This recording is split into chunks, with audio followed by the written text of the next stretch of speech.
I do believe that there are two elements to leadership. One is sort of that vision or that passion, and the other is an execution. It's how do you go about the day job of making sure that those who are behind you, that you are leading, are following. I go back to that old adage, whether it's government or business, that a leader without followers is just a man or woman out taking a walk. It really is about people.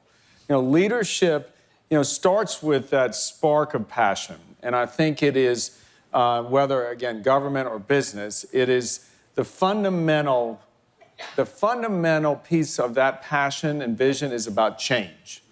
It is about how you are going to convince people on the second part, how you're going to convince them that the fear they have about that change is actually less than their fear of the status quo.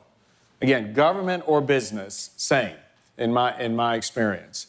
And it is the second piece, and I agree with Nikesh again, the implementation, the practical aspect of it is more difficult. Can you teach someone that? I believe that there's some prerequisites you can teach, like you've got to know your stuff. So in government, whether it was the policy piece we were trying to push across the floor of the Congress, and in business, whether it's the competency in an investment bank like Moelis, whether you have that prerequisite. Everybody has that in business. You should, or you won't stay in business.